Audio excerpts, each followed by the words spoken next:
What's up, folks? Dom here with Restricted America. Hope you guys are having a fantastic day. Although I know it's been a rough week for the Second Amendment in Massachusetts. Just yesterday, it was confirmed that Governor Maura Healey attached or sent the emergency preamble letter to Secretary of State William Galvin. Essentially what this does is it implements almost all of Bill H4885, now known as Chapter 135 of the Acts of 2024, and it implements it immediately instead of late October when it was initially supposed to be put into action.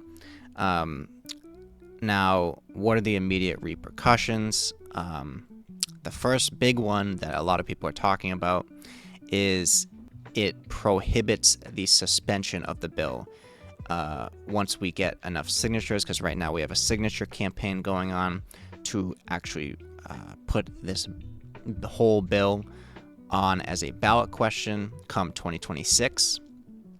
And if we get over 50,000 verified signatures, this bill can be suspended until then as well. But because Maura Healey decided to become a full-on tyrant and attach this emergency preamble, we now have to live with it immediately.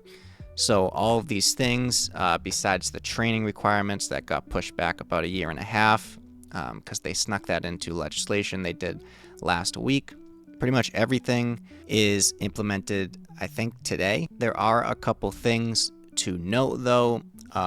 She did basically suspend even more of the rules for this bill of the enforcement, and I will get into that a little bit later in this video. There is kind of a lot to go over. I'm going to be reading some things, so bear with me, please.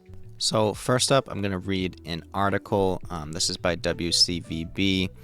It's obviously going to use a lot of liberal terms, so again, bear with me. But here we go. This is from Jamie, I think that's how you say her name, Pombo Sesselman. And it's labeled Governor Healey signs emergency preamble that puts Massachusetts new gun law into effect immediately. So Boston, Massachusetts, Governor Maura Healey signed an emergency preamble Wednesday that puts the state's new gun law into effect immediately to ensure it cannot be suspended by a referendum petition. This gun safety law bans ghost guns, strengthens the extreme risk protection order statute, and this is a quote, by the way, guns out of the hands of people who are a danger to themselves or others, and invests in violence prevention programs. It is important that these measures go into effect without delay, Healey said. Healey signed the bill in H4885 in July, and the emergency preamble puts the law into effect immediately rather than on October 23rd. So this just, makes everyone wonder, why didn't she attach this preamble when she signed the bill in July? That's when the governor has always, if they do attach emergency preamble, or before the legislators attach it in their bill, Healey has the option to executively put that in and attach it, but she didn't. There's a lot of confusion as to whether she could attach that emergency preamble. I've never heard of a Massachusetts governor doing this, 2 months after he or she signed a bill. And I definitely haven't heard of them doing it when a petition repeal process is going on already and is about to get, or has already passed the amount of signatures they need to suspend the bill. I've never heard of that. I've tried researching it. I mean, if you have seen anything, let me know in the comments. But again, that's one of the most ridiculous parts about this. But to continue reading, the state's new gun law, which strengthened what are already some of the strongest laws in the country, includes new strategies for combating so-called ghost guns and expanding the red flag law that allows a court to take guns away from someone considered a threat to themselves or others. Jim Wallace, executive director of the Gun Owners Action League, told 5 Investigates that the bill adds regulations that haven't received as much publicity, which are changes that Wallace said leave law-abiding gun owners very concerned. Those changes include changing what shotguns and rifles can be sold, adding new education requirements to get a gun license, and laying out new requirements to add serial numbers to firearms. 5 investigates and analyzed state data about dealer sales for about 2.5 weeks at the end of July, when it was clear the bill was about to become law. And then they said that there was 11,927 guns sold by dealers in that short time period, about 4 times the amount sold in that same time period in 2023, 3,113, and in 2022, 3,115. So obviously we all knew that was going to happen. There was a lot more guns that were sold. That's interesting to hear that it was 4 times the amount. Again, I don't think that includes, unfinished lowers, which I hear there were a lot of those sold. So a lot of you guys are probably wondering, like, what's the point of still doing the signatures? We definitely still need to continue to gather signatures. We have 2 days left as of October 3rd.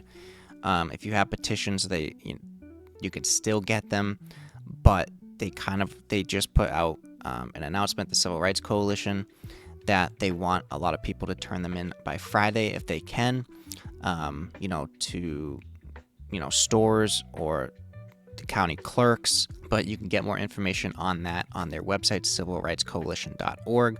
So definitely go look at that. Yeah, but we need to get as many signatures as possible. Again, it won't suspend the bill anymore, but it will still be on the ballot question come 2026. And we want as many signatures as we can to show that we have the support. And not to mention, we're educating people when we usually go get them to sign. Like, I've gotten a bunch of people to sign, and I've had talks with them. I've done basically house calls and just drove over to their house and had them sign and educated them about the bill, because they had no idea. And they're open to the idea of being pro Second Amendment, even if they don't own guns. But guys, that's kind of the whole point of this. Again, obviously the first priority was to suspend the bill and get it on the ballot. But another that behind this, signing drive is to educate the people that don't know about this bill, and, to get people on our side about this. Because a lot of people don't know about this. A lot of people just think it's another gun bill from Massachusetts. It's just ghost guns. It's just red flag laws. But no, it's a lot more than that. And, a lot of people just became felons last night when this bill became effective. And then another big piece of news is, when she signed this bill, she also sent out a letter to all law enforcement agencies, licensing authorities, FFLs, firearm instructors, LTC and FID holders, and all other interested parties. She said, please be advised that Chapter 135 of the Acts of 2024, an act modernizing firearm laws, will become effective on October 2nd, 2024. Pursuant to the act, firearm dealers may continue to sell firearms that are listed on the Commonwealth approved rosters, which may be found at the following link. And then the link. Additionally, now this is the juicy part, under the act in 501 CMR 7, dealers may continue to sell shotguns and rifles so long as they are not otherwise prohibited in Massachusetts, pending further guidance from the Firearms Control Advisory Board. So they're basically suspending the whole roster requirement for rifles and shotguns for the moment, until pending further guidance. So until that they decide, or actually get their crap together and put something in place for this. Or they'll probably just make another law, they'll slip it in there, suspend that part of the bill again, and people will barely know about it. That's probably what I suspect will happen with these roster requirements. But as of right now, besides the stuff that was, obviously what they call an assault style firearm, it seems that people will still be able to buy, you know, regular shotguns, regular rifles, for the time being.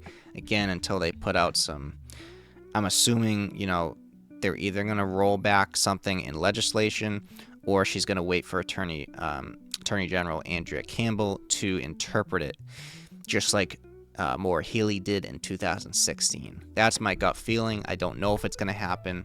Don't quote me on that, but that is definitely a possibility. So that's the big news as of right now. But guys, we still need to get these signatures. We have a couple more days to do it. We need to spread as much awareness of this as possible. You know, if you've watched my videos, you know I personally didn't think that Maura Healey would actually sign this. But she did. You know, we have to live with that. But hopefully, you know, Goal already said that they're going to be, you know, immediately filing lawsuits. So we'll see what happens with that. We'll see what the larger Second Amendment rights groups are filing as well, like the NRA, the FPC, GOA. We'll see what they have in store. But guys, I don't think the future is bleak. I think it is bright. I think we're going to win this, and we're going to win back more of our rights than we had before this whole stupid bill. I firmly believe that. But guys, I know I just kind of you went over this bill really quickly, went over what happened. I'm going to be making more videos that go into more specific detail. I just haven't had a ton of time lately. Again, if you enjoy these types of videos, please give it a like. Please share this with someone that maybe doesn't know what's going on. Leave a comment or concern. And if you're not subscribed, make sure to do that now. Other than that, guys, stay informed and stay unrestricted.